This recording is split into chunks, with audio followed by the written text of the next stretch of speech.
Nueva Ecija Coliseum. This is Nick Gomez at your service alongside Coach Mike Perez and Sydney Crespo. This would be the fourth to the last game of not only Joshua Gia, but also let's see as to which teams they will choose if they opt to play back here in the Mpbl as Tricky Perumingan scores.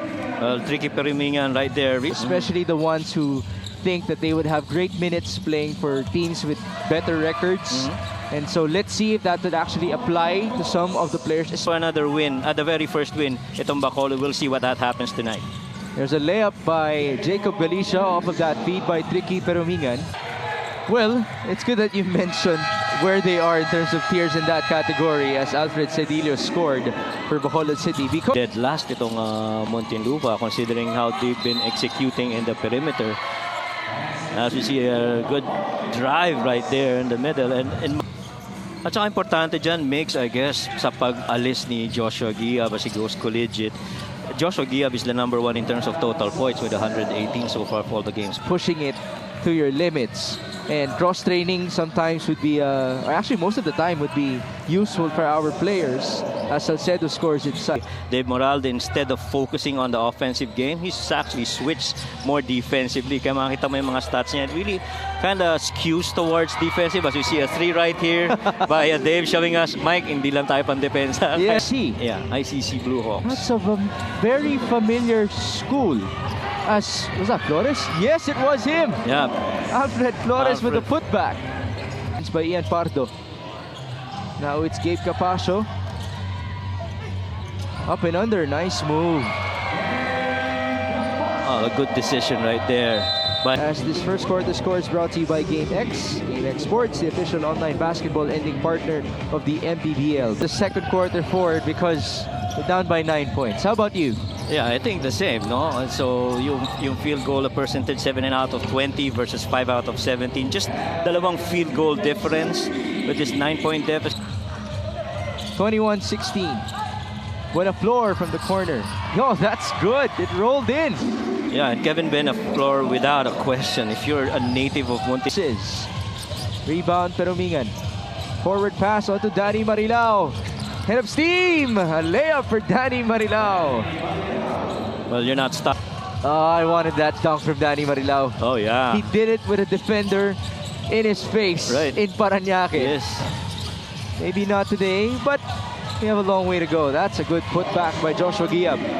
Kagandahan kay Joshua, really a big man's mentality of I'm this close, I get the offensive rebound, I'm gonna put that back in. And by the way, walang nakakagulat dun sa rebound na yun dahil si Josh ang #1 offensive rebounder din nila. No. Yun na nga eh. I was ready. I was ready for the commentary to no avail as LA Casinilla scores. Well, again, defensively in that game.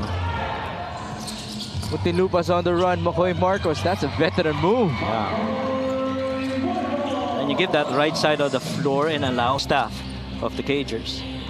30-22, 5 minutes done in the second. Nice escape by Warlo Batak. Man, I love that move. Here's LA Casinillo. Meeting a teammate. 3-on-1 action. Batak all the way. He flies high and scores. Well, needless to say, si Batak has provided a couple or two to make that basket if ever wala yung mga options ng weak side. I wonder who that option will be when they leave. Yeah. As Makoy Marcos scores, flying high for that layup. He has 12 points in this game. But then again, kailangan mo pa ng ibang tao that would do that for you. Danny Marilao, mid-range jumper. Ibang klase rin talaga yung release ito si Danny Marilao. Guy that can actually rise up and knock down that elbow jumper without hesitation. Now then again, from being a role player for multiple years here in the Mpbl, Danny Marilao is now a scorer for Bacolod City. That's Bongay who converts. And a highlight reel, if I may say. Bongay, by the way, is an assistant coach in JRU. So he will stay. To the next guy that could possibly receive the ball. It will be a baseline inbound. Jamel Ramos pulls up. No good. Offensive rebound. Manalang will score. Well, that can be.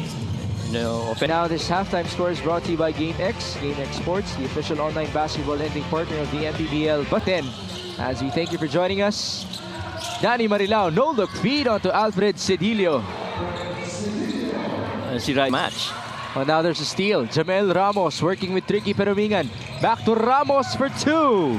Yan tingin ko ang strength nitong Bacolod. Backcourt. Pero His idol apparently is Damian Lillard. I knew it.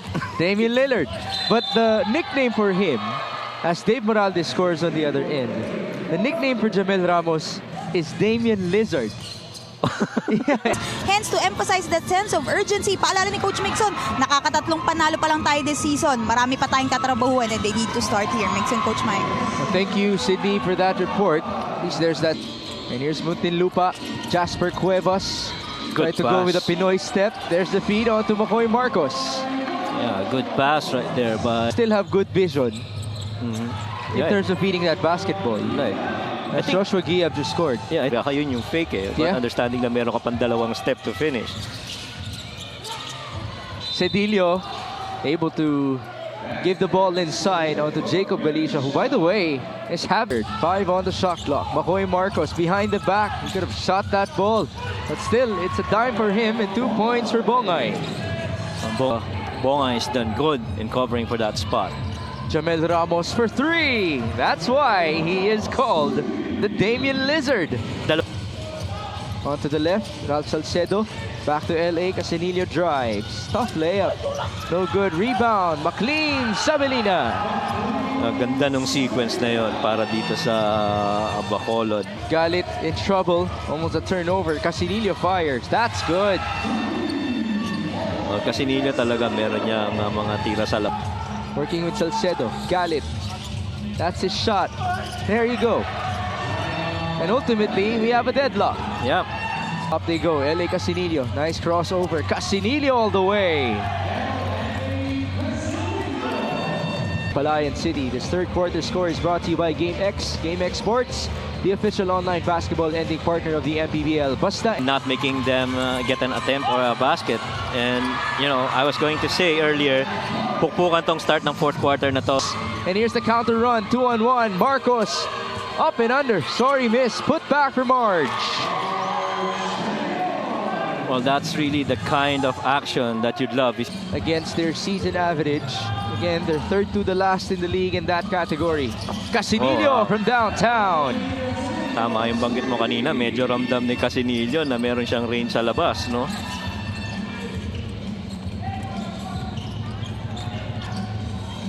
Flores on the other end. That's a 3. Ni McCoy early in this game and wait for McCoy to explode later in this quarter. Marcos and Flores now combined for 29 points, but how about the effort by L.A. Casinillo? What a game for him. He's up to 16. 65-63. Gabe Capacio. On to McCoy Marcos. Down low, it's De Good Leon. cut. That is Capacio for 2 points. Good cut right there. Offensiva para dito sa Cagers. Pero kailangan dumepensa rin ang Cagers. At the same time, ganun rin sa side ng Bacolod. That's Sabelina who converts. Trimming the makes per game. Roughly around that number na. McCoy Marcos spins and scores. 19 points for McCoy. Safe to say. Here's Capacio.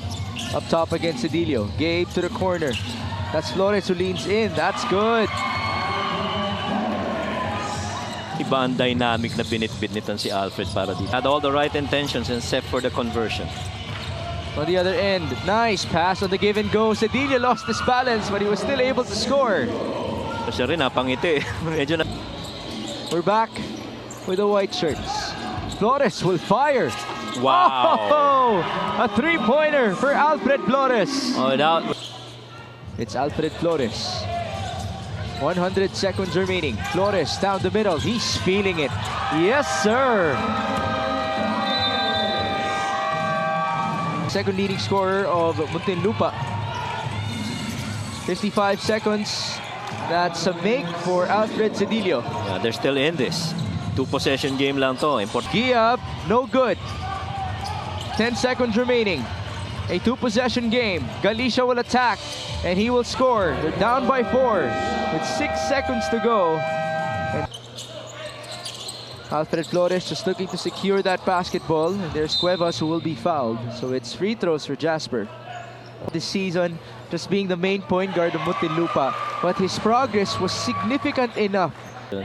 And let Alfred run the show.